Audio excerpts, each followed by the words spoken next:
Alright there mate, how you doing? It's Speed here. Now being perfectly honest, a lot of Mario Kart games have really not held up well. I'd say anything before Wii isn't really worth my time anymore. But Mario Kart Wii has still held up pretty well, with the main reason being the introduction of the bikes, which because of their inside drifting, well the ones that had it at least, made them loads of fun to use and essentially made the karts redundant. So in a sense, this game's pretty much Mario Bike Wii. Of course, those bikes would be sweet FA if the tracks themselves weren't any good, and these are my 5 favourites. I would have allowed retro tracks, but none of them made the list. Anyway, let's go! This spot was hard to decide between Grumble Volcano and Bowser's Castle, but since Grumble Volcano has that ultra shortcut that the cheating bastards like to use, I went with Bowser's Castle. I mean, Bowser Castle tracks are often amongst the best in the game anyway, and like a lot of Bowser Castles, there's a lot going on. Tricks in a wavy hallway, tight corners dodging Thwomp, a half pipe that's quicker to get through it using it less whilst dodging the mechanical Bowser's fireballs, a 360-degree turn avoiding more fire and Thwomps, ending with a massive jump and lava geysers erupting at the end. Definitely has the excitement you're looking for in a Bowser Castle track. But what stands out the most to me in this track is the music. It sounds very emotional, and it's a perfect fit.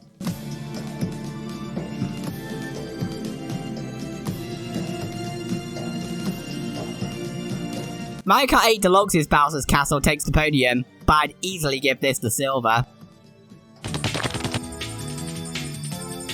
Rainbow Roads often tend to be amongst the best tracks in the game, and Wii's is certainly no exception. Though to be honest, anything with references to Galaxy is a positive. Easily one of the hardest Rainbow Roads today, because of all the insane turns and jumps you have to make with the lack of guardrails. I remember this track costing me lots of first places in Grand Prix when I first played it back in 2008. But once I actually got good, the speeds you can get on this track are intoxicating. You dive down here driving over boost panels, making this jump, more boost panels, tricks galore on the waving platforms and this figure of 8-ish section. Whee! The best use of the half pipes in the game, and ending with even more boosting on a split path. And since it's a Rainbow Road, obviously the music is going to be amazing. One of my favourite Rainbow Roads in the series.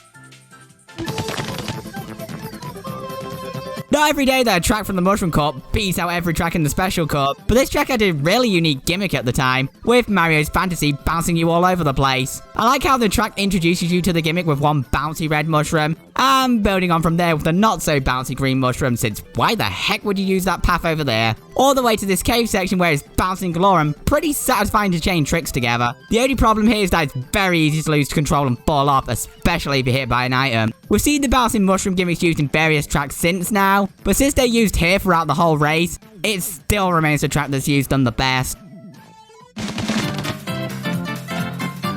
Something I've noticed throughout the years is that the Flower Cup almost always seems to have that one standout track, like how Double Dash had Daisy Cruiser, or DS had Waluigi Pinball. Mario Kart Wii was no exception, with Coconut Mall, as you get to wreak havoc inside of a shopping mall.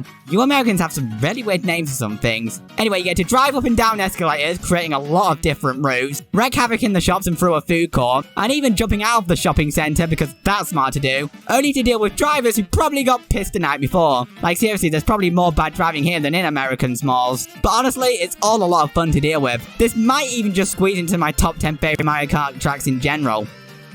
Alrighty then, here's some honourable mentions. Toad's Factory was a fun place to race on, but I'm not sure how good the safety laws are in the Mushroom Kingdom, with things trying to crush you, and the boost panels over the mud at the end. Like I said, fun to race on, can't imagine it being much fun to work at. DK Snowboard Cross had plenty of fun trick opportunities, especially on the moguls, which I think is more aimed towards skiing. Rubber Volcano was a very exciting track, with fire flying everywhere and the track literally breaking apart.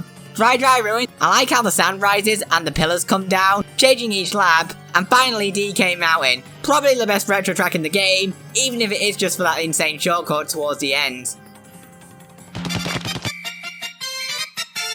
This was easy. Koopa Cape has been my favourite track in this game for well over a decade, and it's very unlikely to change, which probably means it'll change soon. Like I've previously brought up in the past with Big Blue, I love tracks that have rushing water, and this track uses them the best in the entire series. It's a blast turning around these corners with the inside drifting at the speeds these rushing waters can give you, all the way down to the drop. And at that point, you have more of the rushing water, except you now have electricity to dodge, where hitting is the equivalent of a lightning strike. Still less infuriating to hit than that damn thundercloud. Honestly, I really hope that Mario Kart 9 has a track that uses rushing water throughout. Overall, this track is just an absolute blast, and it's one of my top 10 favourite Mario Kart tracks in general. possibly even top 5. I love the gimmicks, I love the design, I love pretty much everything about it.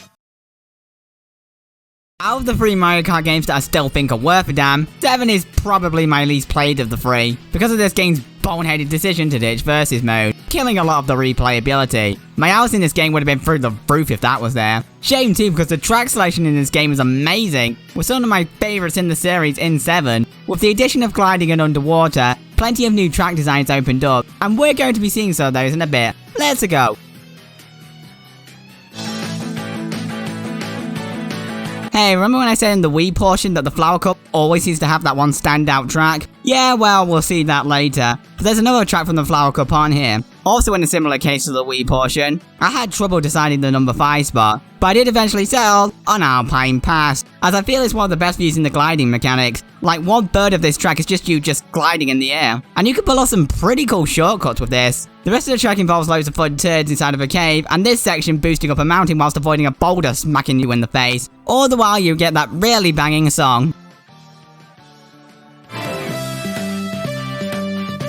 I was legit surprised when I found out that one of the upcoming tracks in 7 was going to be on Woohoo Island. And both of the tracks we've got in this game are a lot of fun. But out of the 2, I prefer Woohoo Mountain Loop because of the overall better design. One thing that was interesting about the Woohoo Island tracks is that they were the first section tracks in the series, so it was one giant lap instead of 3. The first section has you going down this path with plenty of ramps to trick off, pretty straightforward. But the second section has you performing tricks inside of a cave, as well as having shortcuts through a lake and a castle. Well, unless you were that bastard who cheated and skipped the whole section prior to the patch. And then the final section, you have this massive glider with a gorgeous sunset, where a lightning bolt or a blue shell is your worst enemy. Ignore the person who fired it. Love the saying, and I love the overall design of this track. This is one of the reasons why I wish there were more section-based tracks in the series.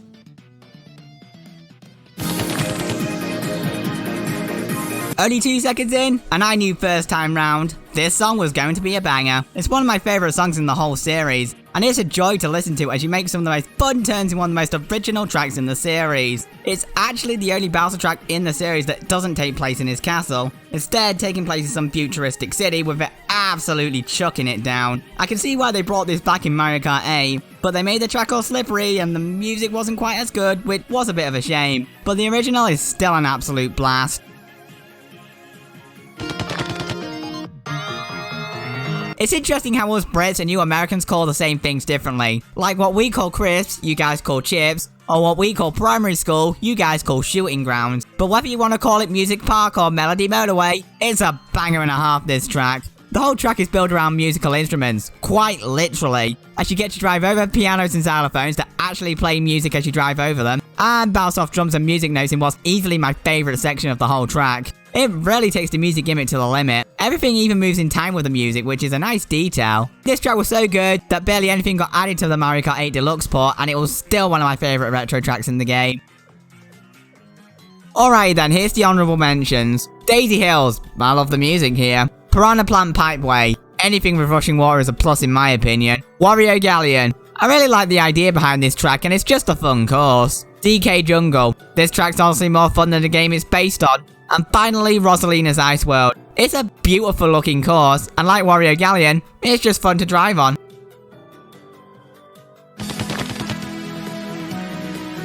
Mario Kart 8 Deluxe's Rainbow Road is my second favourite in the series. Why? Because I probably would have played this track even more if it wasn't for this game's idiotic decision to ditch versus mode. Like the Woohoo Island tracks, it's a section course. The first section has the Rainbow Road we all know and love, and in 3D, that Rainbow Road looks absolutely gorgeous. But the other 2 sections are the main highlights here. On the second section, you get to drive around the ring of a planet, and then drop onto the moon performing tricks off the craters. And then in the final section, you got this rotating tube, and the best use of the glider in the game, even though you're faster on the ground. Like Woohoo Island Loop, the whole track feels like an adventure, and that music is quite simply put, easily in my top 5 favourite Mario Kart tracks in general. This has been Spin England, see you later mate!